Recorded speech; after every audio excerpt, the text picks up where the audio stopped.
aí, galera, tem esse gráficozinho aqui que eu quero que vocês prestem atenção, que é muito interessante. Olha só, de janeiro de 1991 até janeiro de 2002. Isso aqui, pessoal, é um gráfico do desemprego nas principais regiões metropolitanas do Brasil. Aqui nós incluímos a região metropolitana de Recife, Salvador, Belo Horizonte, Rio de Janeiro, São Paulo e Porto Alegre. Galera, eu quero que vocês atentem aqui, olhem para esse gráfico aqui. Olha aí, pessoal. Presta atenção. Olha isso aqui, presta atenção. Entre janeiro de 1994 e janeiro de 1997. Observe que aí é comecinho de plano real. Era bom demais, Júnior. R$1 valia $1. Olha, era bom demais. A mãe me dava R$1.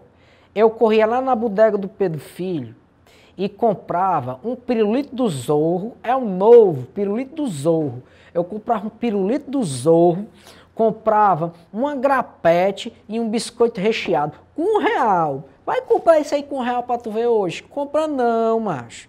E ó, te falar, esse período aqui foi o período de menor desemprego porque o comércio estava aquecido. A indústria brasileira não produzia, mas o comércio, ó, bombando, como te falei. As prateleiras brasileiras estavam abarrotadas de produto importado. Professor, mas é massa, os produtos importados são melhores do que os produtos brasileiros. Eu não vou trocar meu tênis da Nike pelo tênis da Olímpicos nem a pau. Macho, beleza, tu não troca um tênis da Nike por um tênis da Olímpicos, massa. Mas aí tu tá gerando às vezes emprego fora e deixando de gerar emprego aqui dentro. Foi isso que aconteceu com o Brasil na década de 90. A indústria deixou de empregar, deixou de produzir, aí a balança comercial brasileira ficou desfavorável, já que nós importávamos mais do que exportávamos, beleza?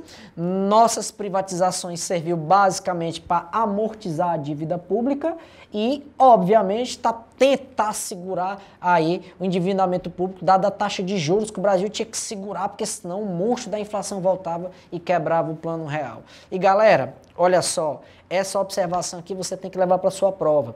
O Brasil entra na era globalizada, olha aqui, ó. O Brasil entra na era globalizada, deixa eu só voltar aqui, tela cheia para vocês aí, ó. O Brasil entra na era globalizada, olha aqui, ó. Desnacionalizando a sua economia. Ah, professor, mas aí ele entrou, o Brasil se aliou ao neoliberalismo. O Brasil, ele se alinhou à lógica neoliberal, por isso que ele teve que desnacionalizar a sua economia.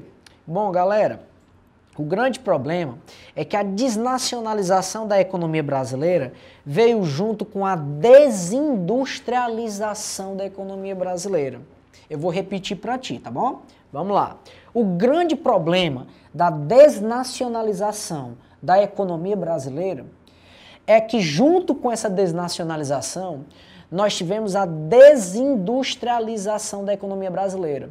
E isso não foi só no governo de Fernando Henrique Cardoso, Fernando Collor de Mello, década de 80, e foi também no governo de Luiz Inácio Lula da Silva e presidente Dilma Rousseff, galera.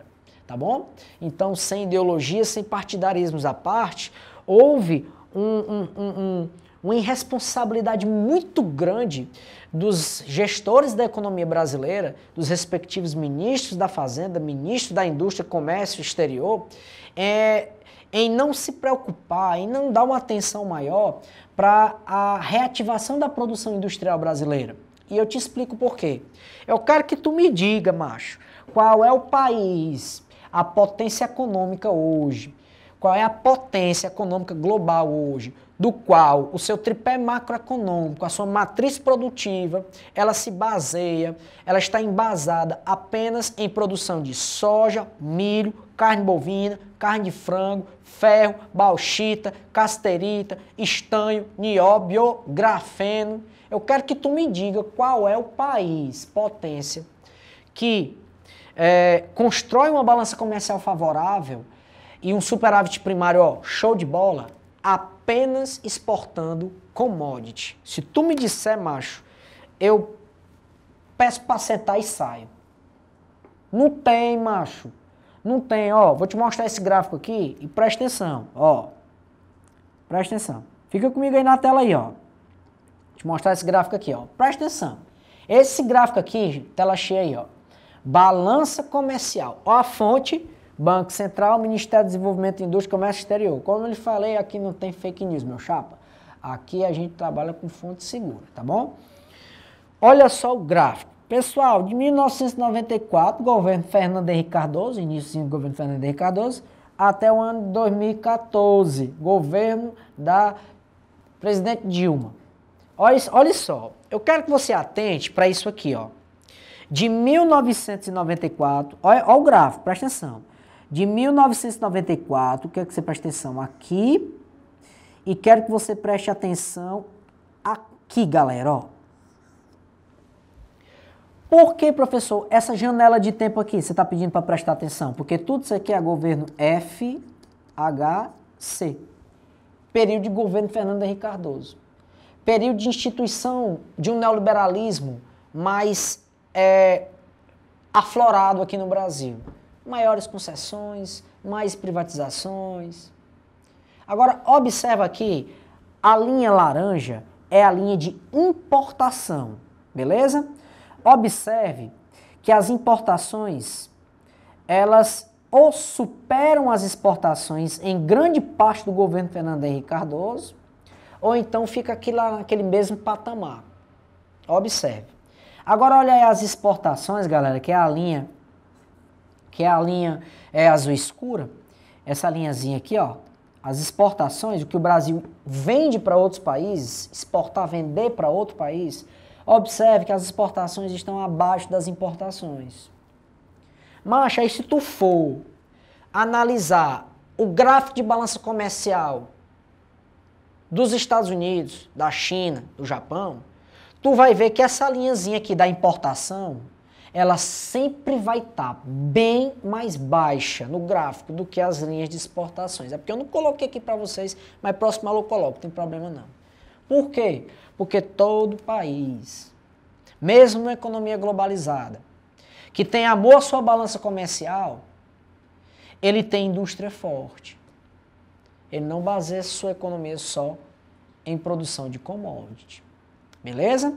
A outra parte do gráfico que eu quero que você atente é essa daqui, galera, ó. É essa daqui. Quero que vocês prestem atenção nesse período aqui, ó.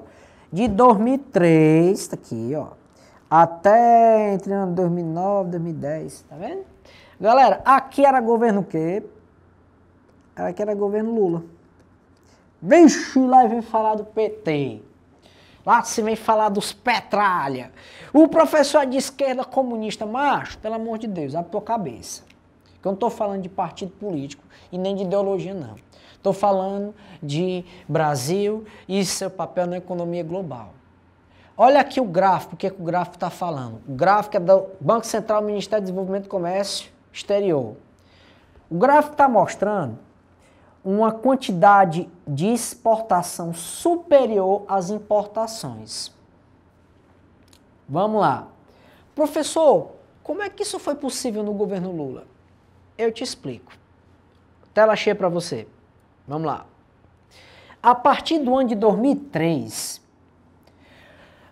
o governo Lula priorizou um tipo de política chamada de PPP e concessões. Concessões o Fernando Henrique Cardoso já fazia.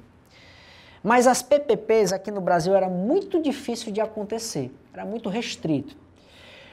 O governo Lula diminui as privatizações, abre algumas concessões para empresas multinacionais, algumas empresas nacionais, no setor de infraestrutura, mesmo no setor de petróleo, de gás, nos setores de transporte, rodovias, privatizou, aliás, concessionou algumas rodovias, mas essas PPPs aqui foram fundamentais. O que é as PPPs? É parceria público-privada, galera. Faltou outro P aqui, tá, galera? Faltou outro P aqui, ó. É PPP.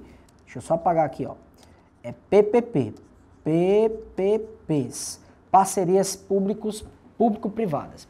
O governo Lula passou a investir, a priorizar grandes obras de infraestrutura pelo Brasil. E eu coloquei aqui, galera, só 3 dessas grandes obras. Coloquei aqui a Ferronorte, a transposição do Rio São Francisco e o programa Luz para Todos. 3 obras faraônicas, né? 3 obras faraônicas do governo Lula.